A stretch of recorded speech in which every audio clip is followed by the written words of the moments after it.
Archivo Secreto Vaticano. Aquí, ocultos de los miles de turistas que cada día visitan las zonas abiertas al público, se guardan siglos de historia, pero también secretos y conspiraciones. Cartas papales, correspondencia real, documentos, entre ellos uno que por fin ahora sale a la luz. ¿Quién o quiénes lo ocultaron? ¿Por qué lo hicieron? Objetivo: arrinconar para siempre al cardenal Cisneros. De haber quedado vivo Cisneros unos años más, yo creo que el panorama de España hubiera cambiado totalmente. El hombre que lo dejó todo para convertirse en fraile. El fraile que se enfrentó a su propia iglesia. El hombre que lideró una de las mayores expediciones militares de la época. Nos puede parecer quizá utópico, pero para Cisneros era la recuperación de los santos lugares de Jerusalén. Él llega a decir que el olor de la pólvora le resultaba mucho más agradable que el del incienso. Inquisidor, confesor de la reina Isabel la Católica. La gran conspiración que se trama alrededor de Cisneros es qué pasa en Castilla a partir de la muerte de Isabel la Católica. Juana la Loca no está loca, pero entre su marido y luego su padre, pues la vuelven loca y la incapacitan. Detrás de todas estas maniobras está siempre Cisneros. Él desde muy joven tiene algunas facetas, diríamos, como secretas y muy extrañas, ¿no?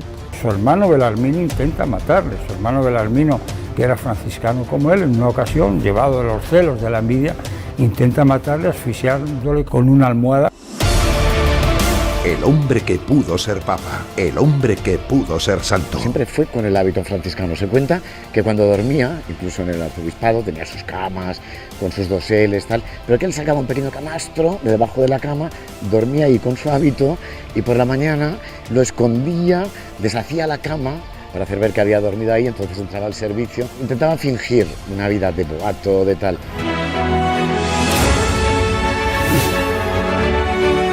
Son muchos los que le sitúan incluso por encima del cardenal Richelieu en Francia. ¿Por qué entonces su leyenda negra? Nuevas investigaciones de expertos e investigadores revelan ahora lo que ocurrió.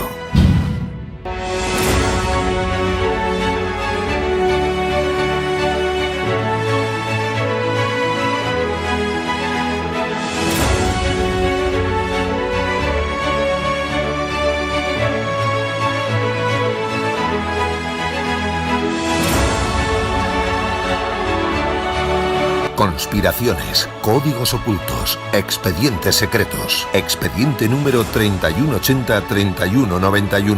Expediente Cisneros.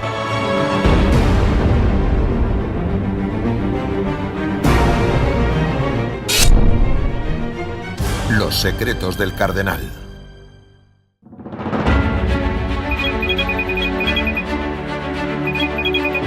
Estamos en el Vaticano, hasta aquí vienen cada año millones de turistas y millones de católicos que ponen su ojo especialmente allí, en aquel balcón donde habitualmente se suele asomar el Papa Francisco, o mejor dicho, su anterior nombre, Jorge Mario Bergoglio, porque muy poca gente sabe que en realidad ese era su nombre. Se lo cambió en homenaje a Francisco, a San Francisco de Asís. Es prácticamente lo mismo que hace 500 años hizo el cardenal Cisneros.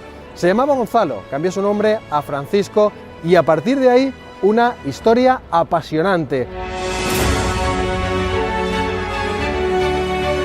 Muchos años después llegaría ese proceso de beatificación, pero ese proceso sigue oculto aquí, tras estos muros, en el Archivo Secreto Vaticano.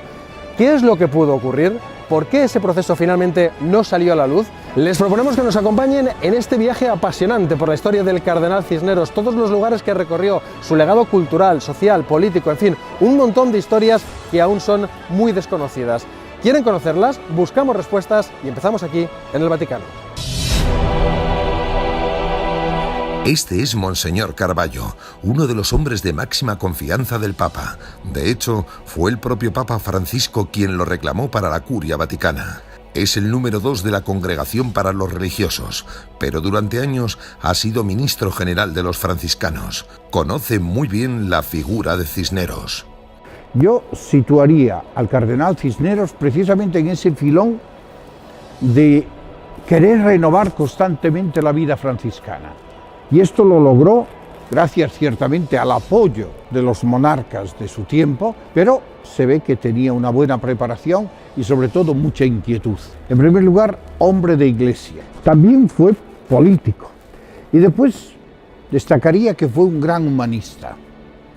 No podemos olvidar, él fundó la Universidad de Alcalá. Más de 100 años después de la muerte del cardenal, la universidad intentará que el Vaticano le haga santo. ¿Por qué fracasó? Para buscar más respuestas viajamos a Burdeos, Francia.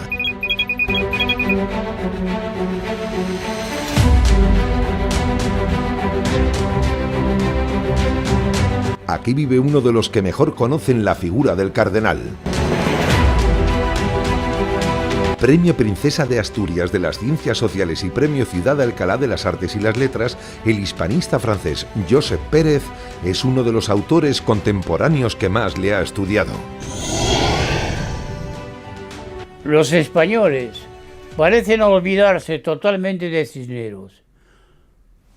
Se habla de ponerlo en los altares, pero la diplomacia española no pone ningún empeño en defender aquella causa. Son escritores, autores franceses, los que se dan cuenta de la caridad de este hombre. Pero si este es un hombre de Estado muy superior a Richelieu.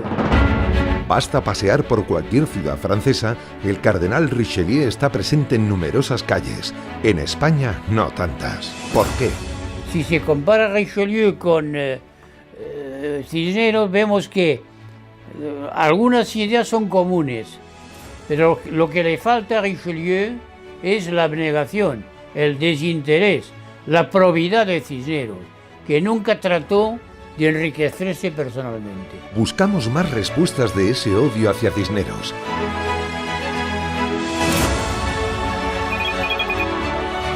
Estamos en Bruselas. Esta fue la patria de Carlos I de España y V de Alemania.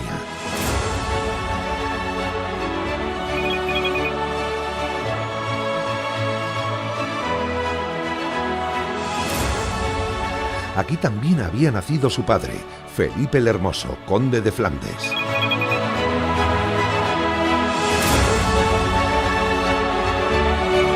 Aquí le vemos junto a Juana de Castilla, Juana la Loca. No es un cuadro tan conocido en nuestro país, pero colaboran con nosotros los Museos Reales de Bellas Artes de Bélgica. Obra del maestro Joseph Sequens, vemos a una Juana embarazada. Esa es la clave. Tuvieron 6 hijos. La política de matrimonios impuestos por los reyes católicos era clave para Europa. Querían imponerse a Francia, su enemigo. Por eso a Juana la casaron con Felipe. A partir de ahí comienza toda una lucha de poder, ya que Juana se había convertido en heredera del trono.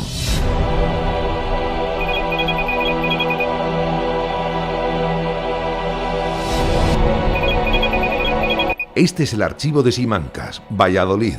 Aquí se guardan muchos documentos que atestiguan que Carlos I fue realmente cruel con su madre Juana la Loca.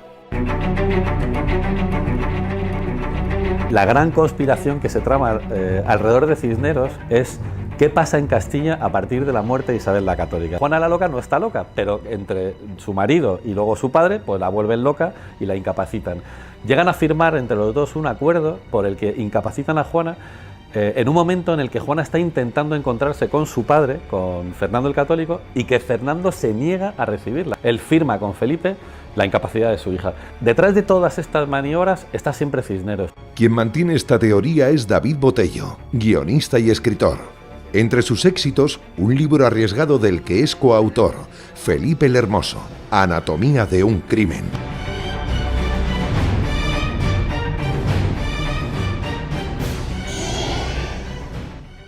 Cisneros se mueve muy bien en este entorno complicado porque consigue ser consejero de Fernando el Católico, consigue ir a negociar en nombre de Fernando el Católico con Felipe. En ese momento se alía con Juana y llega un momento que está entre los tres. La intención fundamental de Cisneros en ese momento es evitar una guerra civil, y eso lo hace estupendamente. Consigue que efectivamente los bandos de los tres reyes que hay en Castilla no lleguen a las armas. El que más ganas tenía de guerra, el que más ganas tenía de venir aquí a imponerse por la fuerza de las armas, era Felipe el Hermoso. El presunto autor intelectual de ese crimen podría ser Cisneros. Cisneros estaba en el sitio adecuado, en el momento adecuado, antes de que se cometiese ese crimen. Por supuesto, si es que fue asesinado Felipe el Hermoso, que esa es una teoría que yo comparto, y por supuesto, si Cisneros tenía ese poder que yo le atribuyo, que aparentemente tenía.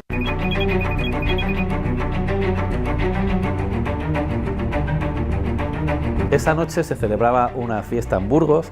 Felipe el Hermoso había llegado a Burgos, que era una tierra hostil. La distribución de Castilla en ese momento era complicada porque había ciudades que eran partidarias de Felipe, había ciudades que eran partidarias de Juana y había ciudades que eran partidarias de Fernando.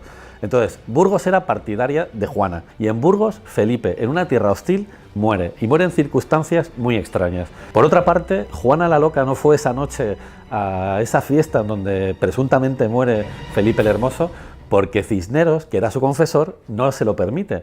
Y los cronistas dicen, Juana no acudió a esa fiesta porque tenía ciertas sospechas. Esa noche sigue de juerga, come, cena, tiene contacto carnal con mujeres, es decir, disfruta una fiesta de sexo, drogas y rock and roll, pero del siglo XVI. ¿Y con quién se queda Juana esa noche? Con Cisneros. Es decir, Cisneros es la coartada de Juana para que nadie la involucre en esa muerte.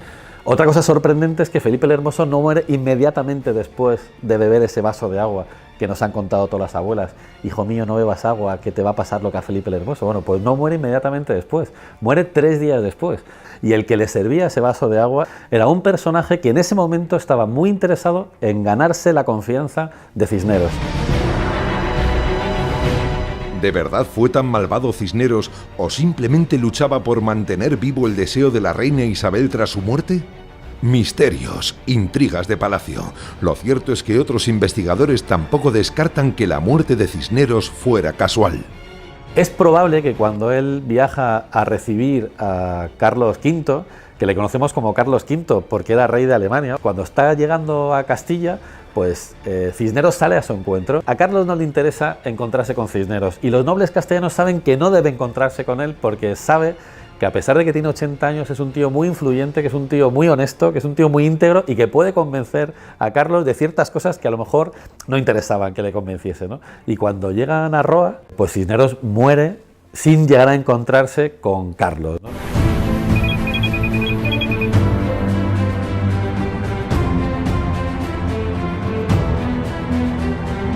Esta muerte hay quien la atribuye a un crimen también, a un asesinato, a un envenenamiento. Hay varias teorías al respecto. Una de ellas simplemente dicen que murió porque ya estaba muy enfermo, otros porque comió una trucha en mal estado, pero también hay una teoría que dice que fue envenenado. Bueno, pues que ya le corría cierta urgencia a los flamencos el que Cisneros falleciera, que no se produjera nunca ese encuentro. Este es Vicente Sánchez Moltó, cronista oficial de Alcalá de Henares. Carlos nace fuera de España, de hecho no sabía nada de español cuando llega a España, no sabía castellano. Cuando se encuentra con su madre en Tordesillas, tiene que hablarla en francés porque no conoce la lengua. El desconocimiento era absoluto y total. Cisneros lo que pretendía era un poco ponerle, ¿no? que conociera bien el sitio en el que la corona que iba a ocupar. Quizás si se hubiera encontrado con Cisneros, se habría evitado posteriormente, en el año 1521, se habría evitado la revolución de los comuneros, la revolución de las comunidades de Castilla, ¿no? Pero las luchas de poder no cesan. Estamos en Alcalá de Henares. Nos situamos en su ayuntamiento para ver este impresionante cuadro. Propiedad del Museo del Prado, refleja una de las más famosas frases del cardenal. En cierta ocasión, pues los nobles se enfrentan a él. Llega un momento en el que le dicen, bueno, vamos a ver, ¿cuáles son tus poderes, ¿no? Poniéndole en duda, ¿no? Y Cisneros abre los balcones y les muestra toda una milicia que él había formado, llegó a formar hasta 30.000 personas, 30.000 hombres, una milicia con 30.000 hombres, y bueno, pues le dijo aquella famosa frase de, mostrándoles a la milicia, estos son mis poderes, ¿no? Es el riesgo de ser todopoderoso. Las conspiraciones no cesan.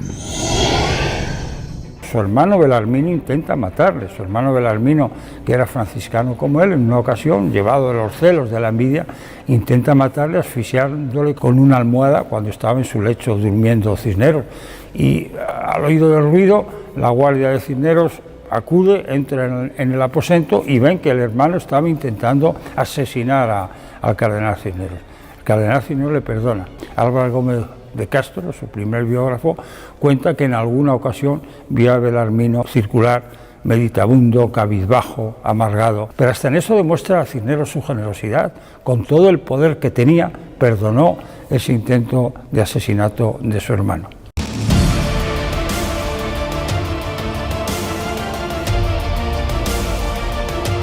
¿Fue entonces Cisneros menos malo de lo que afirma su leyenda negra? Arsenio López Huerta es historiador. Lo que frena mucho la causa de Cisneros, sin duda alguna, es su actividad en Granada, de la que se podía hablar largo y tendido, porque cuando se habla de la quema de libros religiosos, que no otro, porque los libros de medicina se los trae aquí a Alcalá, donde implanta los estudios de medicina que inicialmente no estaban previstos en esta universidad. Parece ser que además muchos de los Coranes o libros religiosos islámicos son aportados por aquellos creyentes granadinos convertidos al cristianismo para hacer alarde de su nueva fe. Y lo curioso es que ningún cronista de la época, ni cristiano ni árabe, hablan de la quema de libros en Granada. Esto no quiere decir que no se produjera, quiere decir que probablemente no tuvo la importancia que se le ha dado posteriormente. Nadie sabe que cuando estaba en Granada, y que fue tan duro con eso, y que quemó, hizo toda una pira para quemar los libros de los Coranes y demás, se puso gravísimo a punto de morir. Y entonces llamaron a una bruja curandera mora, árabe, y la mora fue la que la curó. El cardenal Cisneros, un simple fraile que alcanzó tal poder que ni él mismo imaginó. Tanto que también se le ha llamado el Tercer Rey, título del último libro de este hombre. Pedro Miguel Lamet, jesuita, periodista y teólogo, conoce un gran número de secretos de Cisneros. Tiene algunas facetas, diríamos, como secretas. Él tenía una gran afición a las mujeres videntes, ¿no? Al principio de su trabajo como visitador y como reformador de la orden de los franciscanos, pues él fue por el camino de Andalucía y llegó hasta Gibraltar.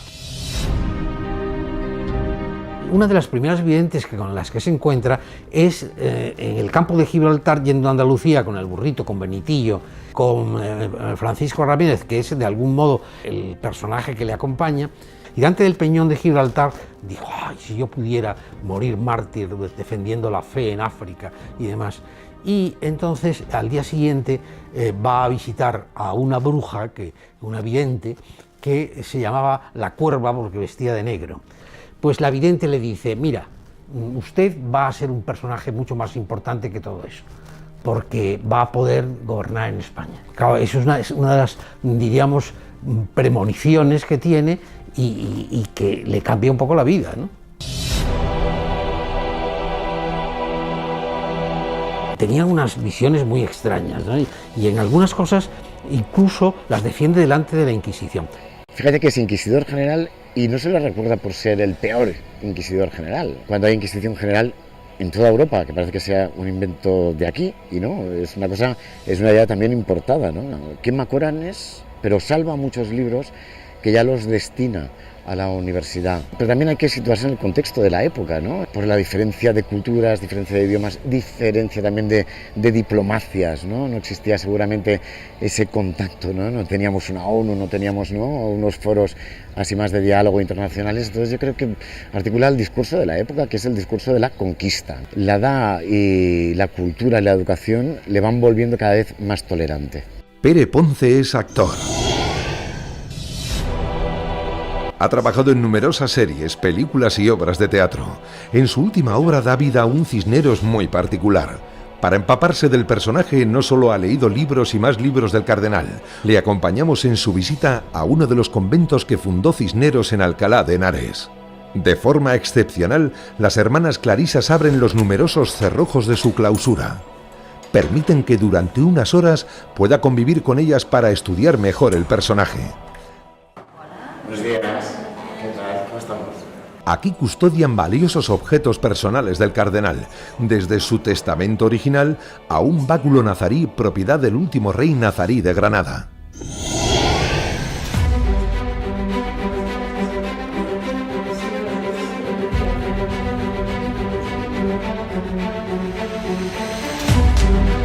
Intentaba fingir una vida de decoro, que es lo que le pedía al Papa, ¿no? De mantener unos mínimos, ¿no? En la vestimenta y tal, pero nunca dejó, ¿no? De tener el aspecto exterior, pero también el interior. En la época la gente utilizaba los cargos para sus intereses privados, ¿no? Se pasaban, el arzobispado de Santiago de Compostela pasa de padres a hijos, ¿no? Entonces, todas estas cosas, dices, claro, él abomina un poco de esta situación y es un poco el que decide llevar una vida más digna y sobre todo dar ejemplo. Yo creo que es un hombre de contrastes, o sea, porque un hombre que vive tan austeramente, que come pues unas hierbas para cenar con agua, que duerme en una tabla, que es un hombre que no acepta de alguna manera el oropel de la corte y vivir con esas comodidades, al mismo tiempo es un hombre de poder y es un hombre que sabe gobernar.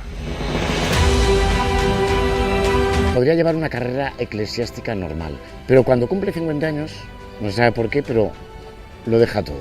Se retira a un convento en el ala más austera, la más espiritual, que es el ala de la observancia. Entonces, en ese camino de austeridad es un camino que adoptará durante toda su vida, que no le abandonará. Sí que es verdad que esto le debió gustar a la reina, le debió fascinar porque le nombra para algo mayor. La reina cree que entre los que no ambicionan los cargos es donde hay que buscar a los que lo merecen. ¿Por qué le llamó la reina para ser su confesor primero y el arzobispo de Toledo después? Probablemente por indicación del cardenal Mendoza, que tenía una gran influencia sobre la reina. Si usted nombra a un grande de España, todos los demás se van a enfadar. En cambio, con este hombre, que es un fraile, un hombre de gran probidad intelectual y de gran rigor, no tendrá ningún problema. Isabel la Católica se fijó en Cisneros y le eligió como confesor después de la toma de Granada. Bueno, pues lo primero que hizo Cisneros fue intentar escaquearse. Isabel la Católica tuvo que echar mano del cardenal Mendoza para que convenciese a Cisneros a aceptar el cargo de confesor real. El segundo gran momento de rechazo de un cargo público es cuando Isabel la Católica le nombra arzobispo de Toledo, que era uno de los cargos más importantes de la Iglesia de Castilla. En ese momento, Cisneros, por supuesto, se niega y entonces Isabel ya no recurre al tercer rey de España, sino que recurre directamente al Papa para que le mande una carta diciendo que tiene que aceptar el cargo de arzobispo de Toledo. Cisneros se pliega a su voto de obediencia al Papa y entonces la primera vez que aparece con todo el boato cardenalicio se ha cortado la parte baja de su traje y debajo se ve el hábito franciscano y las sandalias que le acompañaron toda su vida. Bueno, muy reticente, porque duerme en conventos cercanos, no está en palacio, va y viene, sigue pidiendo limosnas por los pueblos, ¿no?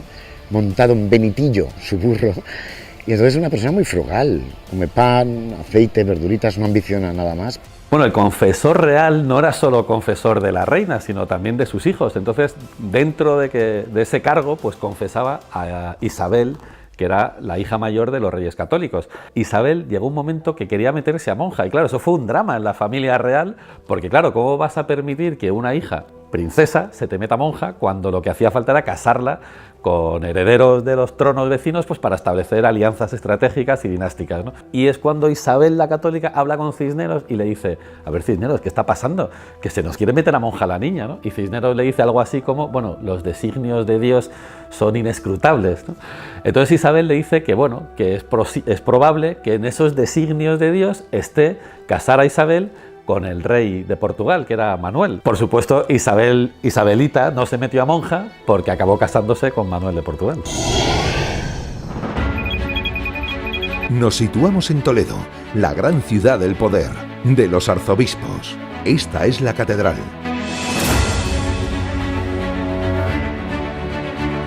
Aquí, en una capilla poco conocida, se siguen celebrando misas en el rito hispano-mozárabe, un rito muy especial a punto de desaparecer. La fundó el propio Cisneros. Aquí se detalla paso a paso cómo fue la toma de la ciudad argelina de Orán. Fue una de las mayores expediciones militares de la época. A la cabeza el cardenal Cisneros, quien viajó con las tropas a pesar de contar ya con 73 años. Cisneros siempre se mostró muy fiel a las indicaciones y a la política de la reina. Sabía que podía contar con Cisneros, que era un hombre de Estado, pues esta era la indicación que le había dejado Isabel la Católica en el testamento de 1504. No se olviden de África. Y Cisneros cumplió. Desembarcó un montón de expedición sobre Orán y la idea era de seguir desde allí por todo el África, restablecer el catolicismo en África y llegar a Egipto.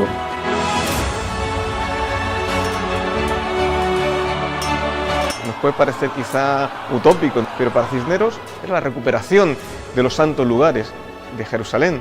Él llega a decir que el olor de la pólvora le resultaba mucho más agradable que el del incienso. Recuperar el espíritu de las cruzadas, eso es lo que pretendía Cisneros.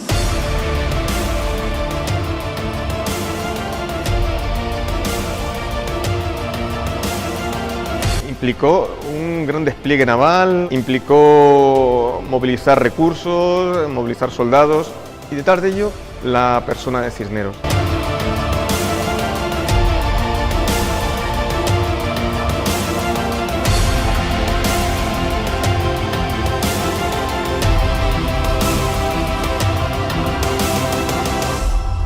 Miguel Ángel Dionisio es historiador y teólogo.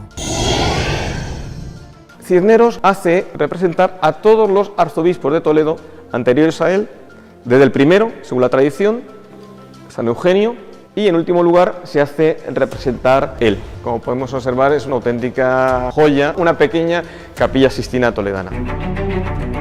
Pero incluso las pinturas guardan secretos y reflejan las luchas de poder. De un lado, Cisneros y Mendoza, su mentor. Del otro, mirando justo al lado contrario, Carrillo, su enemigo. Una muestra de esta oposición puede ser, no sé, quizá de modo anecdótico y curioso, que ambos arzobispos miran cada uno para un lado en la representación que Juan de Borgoña hizo de los antecesores del cardenal Cisneros.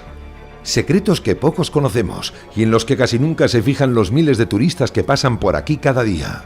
Lo mismo ocurre con este balcón semi-escondido. Situado en la parte superior de la catedral, desde aquí podía oír misa la reina y observar quién estaba presente. Aquella puerta que encontramos al fondo da acceso a esas dependencias y que están situadas sobre la bóveda de una de las naves laterales de la catedral.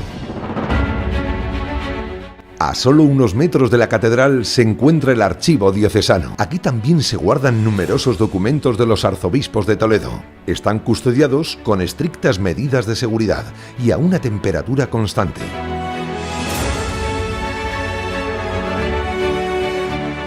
Hoy, de forma absolutamente excepcional, nos permiten sacar de sus fondos el proceso de beatificación de Cisneros. Es prácticamente igual al que se guarda en el Archivo Secreto Vaticano. ¿Por qué abrir un proceso para declarar santo a Cisneros? Un proceso de beatificación consiste fundamentalmente en recopilar toda la documentación referente acerca del personaje, es como un acto judicial. Y al final hay que sopesar si los informes positivos son más y de mayor calidad que los negativos.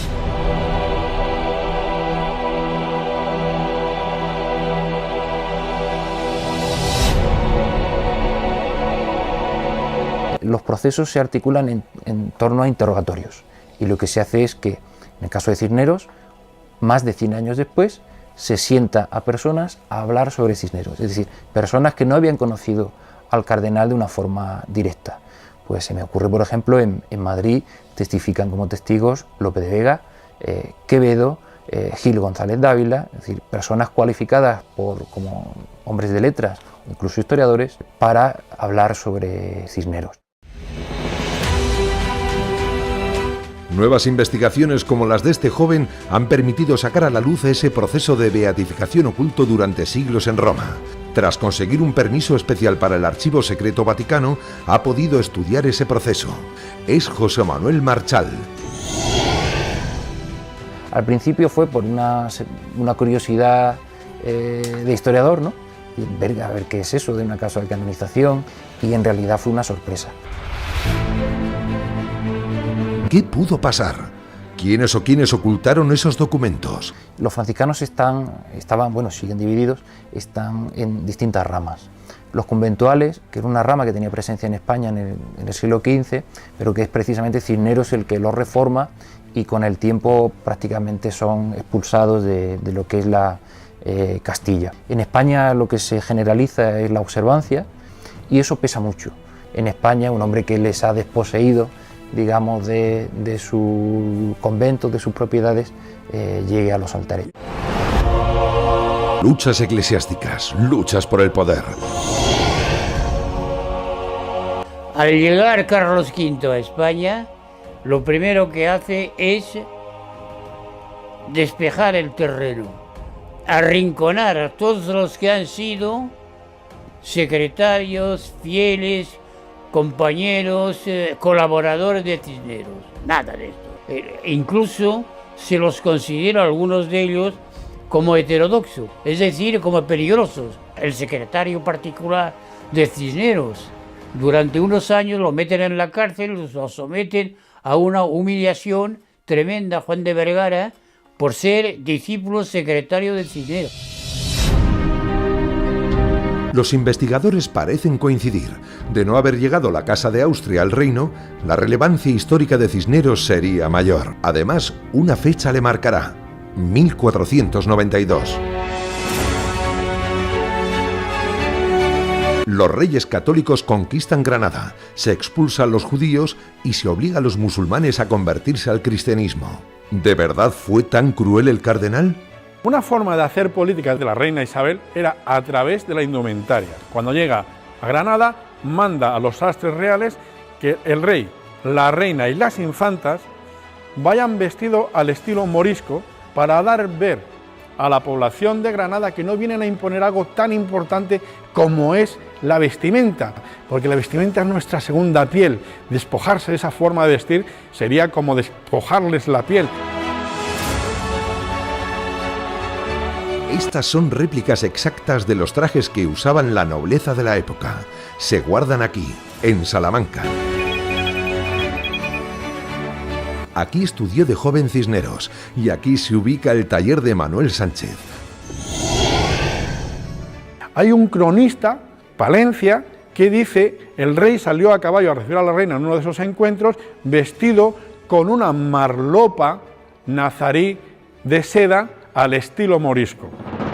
Se pasará de la ropa tosca de la Edad Media a vestidos más elegantes con influencia italiana renacentista. La influencia de la reina Isabel es absoluta. La gran aportación española a la moda europea, internacional, que dura siglos, es el verdugado. Es como si fuera un cancán. La primera función era darle más pomposidad y la segunda, evitar ver que si estaba o no embarazada la reina o la noble en cuestión, porque el nuevo vástago era una razón de Estado y era política, y se podía especular. Esta forma de verdugado fue muy criticada incluso por Hernando de Talavera, confesor de la reina, que en sus escritos le critica a la reina que vaya vestida así, y lógicamente la contestación es de la reina, es decirle: soy la reina de Castilla. Al contrario de lo que significaba el cardenal Mendoza, contemporáneo suyo, Cisneros, como buen humanista, cristiano y reformista, es el servicio a la comunidad desde el conocimiento. Se ve también en el hábito, como los hábitos de Cisneros son de lo que llamábamos la oveja churra, ese tejido humilde que llevaban los franciscanos, que él nunca se desprende. Incluso hasta el propio Papa le recrimina que no vaya vestido con más elegancia, puesto que es un cardenal y regente de España. frente a Mendoza, que va vestiendo con el merino. El merino es la gran lana, es el gran tejido muy cotizado en los mercados europeos a través de Medina del Campo, y es el oro de Castilla.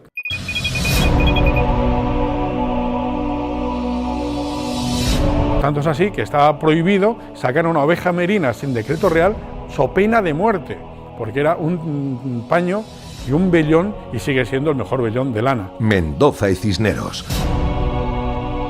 Fue precisamente el cardenal Mendoza quien acogería en Sigüenza a un Cisneros que acaba de salir de prisión. Le habían encarcelado por otra lucha de poder.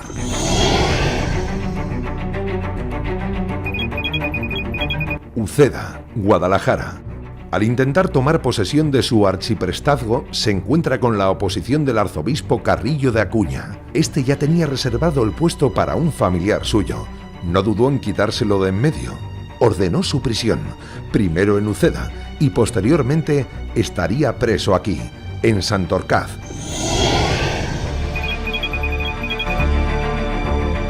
Para algunos autores meses, para otros años.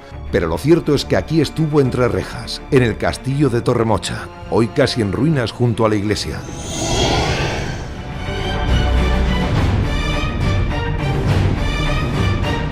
De la cárcel lo sacó el cardenal Mendoza y le trajo a la ciudad de Sigüenza, donde estamos en su plaza mayor. Quien lo conoce bien es la cronista oficial de la ciudad, Pilar Martínez Taboada. Catedral de Sigüenza. Aquí Cisneros ocuparía los cargos de capellán mayor y vicario general de la diócesis en 1480. Ser provisor en ese momento de cardenal Mendoza era dirigir la ciudad, porque Mendoza era señor de la ciudad, junto con el cabildo. Entonces aquí en esta ciudad Cisneros va a aprender a dirigir un lugar, a dirigir luego, dirigirá un país. Tras esta puerta del siglo XVII se esconde la original puerta de la cadena. Se llama así porque aquí se impartía justicia. Había días que tenía que sentarse allí, detrás de una cadena, para estar dirigiendo los juicios. Como eran los obispos los señores de la ciudad, sus representantes, que es el provisor, pues tenía que estar presente en los juicios. Claro, la justicia es completamente diferente. En este momento el señor de la ciudad era de alguna manera quien impartía justicia. Esta es la imagen más famosa de Sigüenza, la tumba del joven doncel que murió en la conquista de Granada. Nuevos estudios revelan que incluso él pudo llegar a conocer a Cisneros.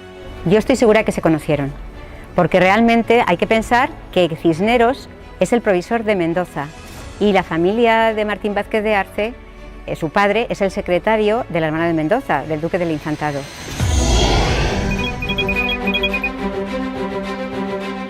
Realmente Mendoza en Sigüenza solamente vino 4 veces, porque el resto del tiempo estaba o en su casa, o en Toledo, o en el Infantado, que es donde estaba formada toda su familia como humanistas. Allí se formó el doncel. Entonces es normal que coincidiesen en nuestra ciudad los dos personajes, que coincidiesen en esta casa. Hasta 1484 pudieron estar juntos. Si se conocieron o no, seguirá siendo un misterio. Como también por qué Cisneros de repente en 1484, cuando tenía todo el poder de Sigüenza, decidió dejarlo todo. Los grandes historiadores pretenden saber cuál fue el fondo de esa crisis y él se retiró, se hizo franciscano observante y se retiró a la Salceda.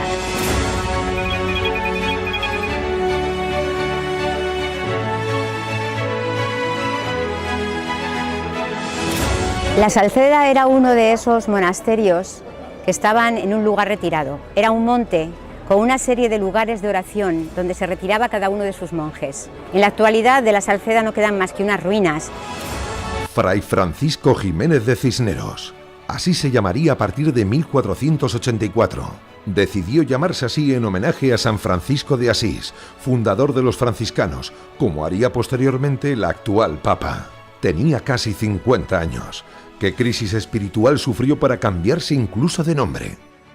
Cisneros se llama así porque su familia procede de Cisneros. Su padre ya se llamaba Cisneros, su abuelo ya se llamaba Cisneros. Cisneros es un pueblecito de la provincia de Palencia, donde está el origen de la familia Cisneros.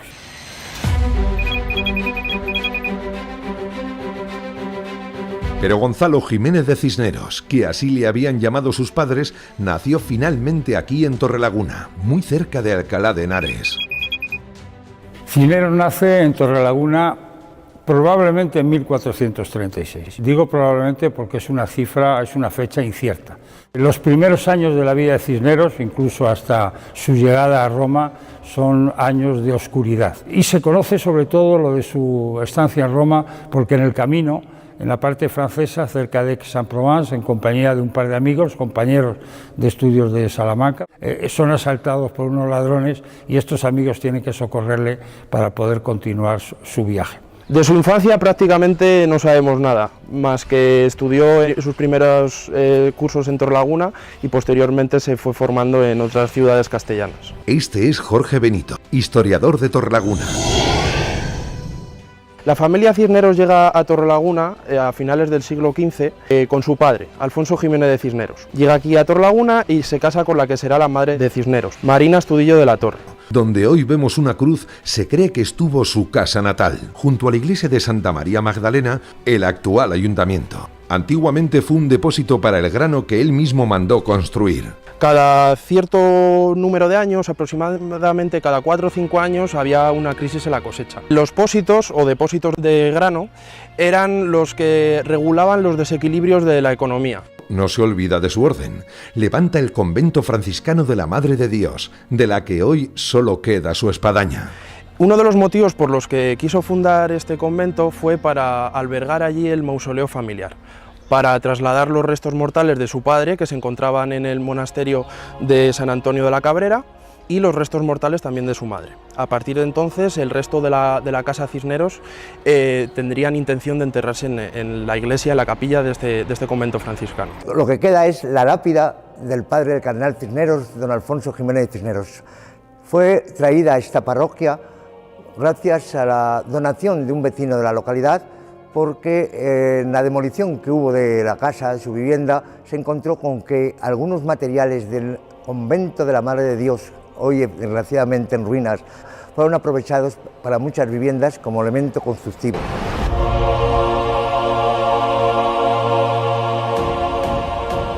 Cisneros siempre estuvo muy ligado a su villa de Torrelaguna. Siempre le preocupó que tuviera la magnificencia y sobre todo la dignidad, no solo en la cuestión civil, sino sobre todo en lo religioso. Él aprovecha la ocasión para terminar las obras de la iglesia con una portada principal dedicada a San Ildefonso. En ella, dividida en 3 puertas, en la central y principal, aparece la escena de la Virgen María imponiéndole la casulla a San Ildefonso, patrón del arzobispado de Toledo. Si hacemos un paralelismo iconográfico, sí que podríamos ver la imagen de Isabel la Católica imponiéndole la casulla de arzobispo a Cisneros, ya que fue la principal mediadora para conseguir ese título. La reina no dudó en que el cardenal no fuera solo su confesor. Poco a poco también la guiará en la política del reino. Tras el descubrimiento de América, será precisamente el cardenal una de las figuras claves para la evangelización y la conversión al cristianismo de muchos americanos. Todavía hoy, en México, se conocen los franciscanos como los primeros evangelizadores. Allí se nos llama los 12 apóstoles, a los primeros que fueron. Y cuando se ve el hábito franciscano, pues los niños y no niños corren para besar el cordón. Y aquí quisiera decir que muchas veces la evangelización de América se confunde con la colonización. Los grandes defensores de los indios en aquel momento fueron los religiosos, concretamente los franciscanos. ¿Por qué entonces ese olvido desde las altas esferas? ¿Por qué nunca llegó a ser santo si tenía muchos más méritos e influencias que otros? La monarquía no consiguió que el Papa hiciera santos a las 2 personas en las que tenía más interés, Isabel la Católica por una parte y el cardenal Cisneros por otra. Antonio Alvar es catedrático de Filología Latina de la Universidad de Alcalá, la universidad que fundó Cisneros. Es el momento en que se han hecho santos a Santa Teresa de Jesús, a San Juan de la Cruz, a San Ignacio Loyola, muchos santos. Eso daba mucho prestigio a la monarquía católica, ¿no? De hecho, la universidad estaba tan absolutamente convencida de que Cisneros acabaría siendo santo que construye este patio y sitúa al cardenal Cisneros en esta imagen que tenemos aquí, enfrente de un santo que ya sí que tenía la Universidad de Alcalá, Santo Tomás de Villanueva, es decir, se le da el mismo estatus, el mismo nivel al cardenal fundador, que no es santo, que a Santo Tomás de Villanueva, que ya sí que lo es. Y en la imagen que se representa del cardenal, se le representa, bueno, pues con los que se supone fueron sus milagros. El sol, que representa el milagro que se cuenta ocurrió cuando la toma de Orán, se acababa el día, Orán no había sido tomado, y se cuenta que Cisneros le pidió al sol que esperara a tomar Orán antes de ponerse, y entonces el sol se detuvo y Cisneros pudo tomar la ciudad de Orán. Es la representación del poder. El gran gobernante tiene que serlo también en su manifestación externa. Por ese motivo, los papas tienen ese simbolismo heredado de los emperadores romanos. Bueno, pues esto es lo que está haciendo también la Universidad de Alcalá. Está haciendo eso que llamaríamos hoy marketing, ¿no?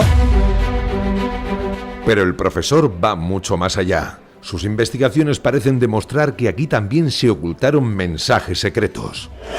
Esta es una inscripción que no se había leído, estaba muy deteriorada por la acción del tiempo, por el frío, por el sol, y ahí lo que se dice, pura y simplemente, parece que comienza ahí, en ese lado del patio, pone amén. Y si miramos allí, lo que se ve es te amo. Y si miramos la imagen de Santo Tomás de Villanueva, el verbo amar.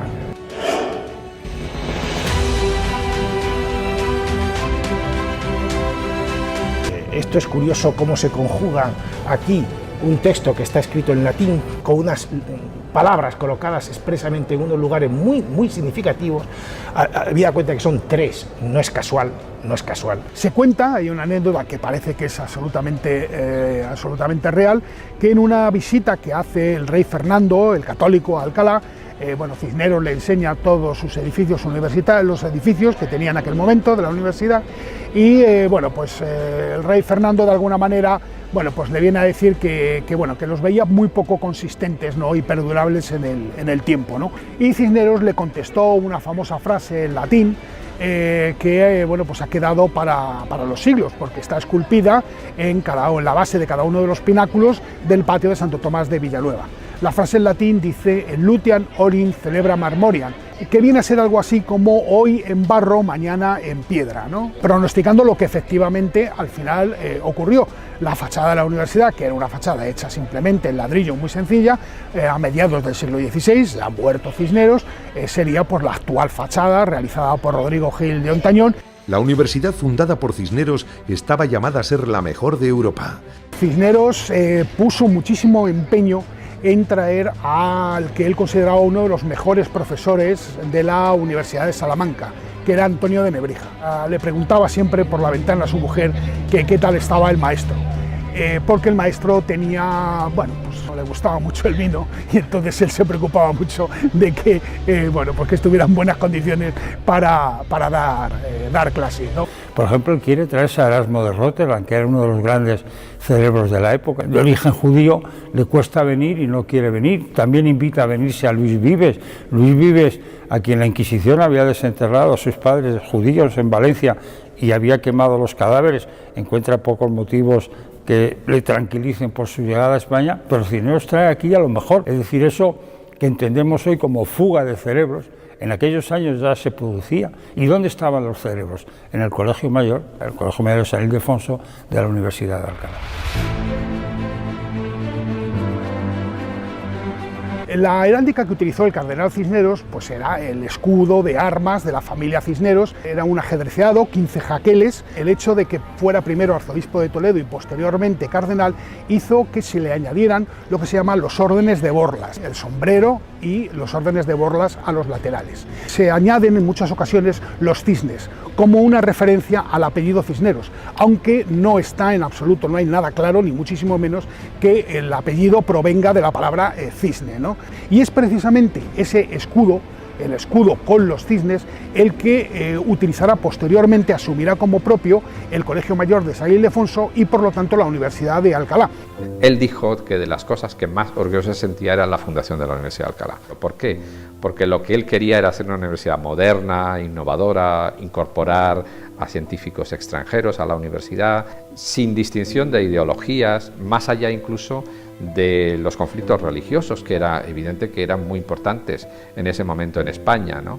Los libros que salva son los libros científicos, escritos en árabe. Y Cisneros era cardenal, fraile franciscano, evidentemente no podía compartir los principios del Islam. Sin embargo, no tiene ningún problema en respetar la ciencia que otra civilización, otra cultura había hecho. Esta fue otra de sus obras cumbre, la Biblia Políglota Complutense, una Biblia en griego, latín, hebreo y arameo. Todo un alarde tipográfico para el que se tardaron 15 años hasta que se pudo completar. El cardenal no dudó en comprar muchos manuscritos e invitó a los mejores teólogos de la época sin importarle, paradójicamente, si su origen era judío o musulmán. Cisneros ciertamente tiene mucho que ver con la expulsión de los musulmanes de España, pero al mismo tiempo él los vuelve a llamar para poder traducir la Sagrada Escritura, la Biblia, en las lenguas orientales. Aunque en su testamento Cisneros dejó dicho claramente que quería ser enterrado en la capilla de la universidad, actualmente no es así. Sus restos están en la catedral tras numerosos avatares políticos y luchas entre instituciones. Sabemos que Cisneros estableció en su testamento ser enterrado en Alcalá de Henares, en concreto en la capilla de San Ildefonso de la universidad, y así fue, y allí permanecieron sus restos junto con el sepulcro hasta mediados del siglo XIX, cuando, debido a la desamortización de la universidad, el sepulcro y los restos del cardenal fueron traídos a esta iglesia magistral. Juan Miguel Prim es delegado episcopal para la cultura en Alcalá. Detrás de este relieve, justamente en la puertecita que se ve donde pone aquí yacen sus restos, hay un cofre con los restos del cardenal. Aquí destacamos sobre todo la condición de Cisneros como gran reformador de la vida de la Iglesia, tanto de las órdenes religiosas como del mismo clero, de los sacerdotes, y también en aquellos estamentos que tenían que gobernar el reino, que tenían que gobernar España. Tal vez fuera ese espíritu abierto lo que frenara muchos de sus reconocimientos. Arzobispo de Toledo, candidato a papa. ¿Por qué entonces se frenó su expediente de beatificación? La beatificación en aquel momento de un hombre no es solo un acto religioso, es también una decisión de tipo político. Diversos motivos políticos, religiosos, impidieron que este proceso siguiera un proceso que quizá también se comenzó con cierto retraso. No sale porque en el siglo XVII choca con obstáculos fuertes. Llega un momento en el que retomarlo suponía tanto un gasto para la hacienda de la institución que lo retomara, tener que forzar de nuevo la influencia de la corona frente a la Santa Sede. La última carta que, cuando a instancias del Arzobispado de Toledo y de la propia Corte Española se le pide al representante del proceso de canonización en Roma que siga adelante, la causa, como se llamaba, la respuesta de este personaje es: la causa ya no es causa. Cisneros y su leyenda negra. De haberse cruzado con Carlos I, tal vez el destino de España hubiera sido diferente. Finalmente el rey entraba triunfal en Valladolid en 1517, días después de la muerte de Cisneros. La política que quiso desempeñar el cardenal ya no se llevaría a cabo. Cisneros, el cardenal Cisneros, fue uno de los personajes más importantes de la transición del siglo XV al siglo XVI. Cisneros yo creo que se destaca sobre todo por ser un genio político en la España de los Reyes Católicos. Un hombre fundamental, arzobispo de Toledo, cardenal, primado de España, reformador de las órdenes religiosas. Un profundo reformador tanto de la política del Reino de Castilla como de la Iglesia. Seguramente gracias a sus reformas el luteranismo no triunfa en España, y fue un hombre que supo entender por dónde iban los aires y por dónde iban los vientos en su época. Es un hombre que siempre hizo lo que debía de hacer. Cisneros, luces y sombras, pero pocos saben que parte de su legado y sus reformas permanecen en el siglo XXI. Fue él quien reformó al clero para que estudiaran y fueran cultos. Fue él quien impulsó planes de pensiones similares a los que tenemos en la actualidad. Además, gracias a él, tenemos 2 apellidos en España. Hasta entonces no se inscribían los nombres de los recién nacidos en el registro civil. Pocos saben que con él se incluyó el arma de artillería dentro del ejército. Así fue la vida oculta y no contada del cardenal Cisneros. En un mundo de ambiciones, se puede decir que es un político que consiguió ser no corrupto, es decir, un hombre honesto. El hombre que ponía todo su empeño en defender lo que los romanos llamaban la res publica y que él llamaba el bien común. Cisneros dice una frase que me parece brutal. Dice, el reino no es del rey, sino de la comunidad.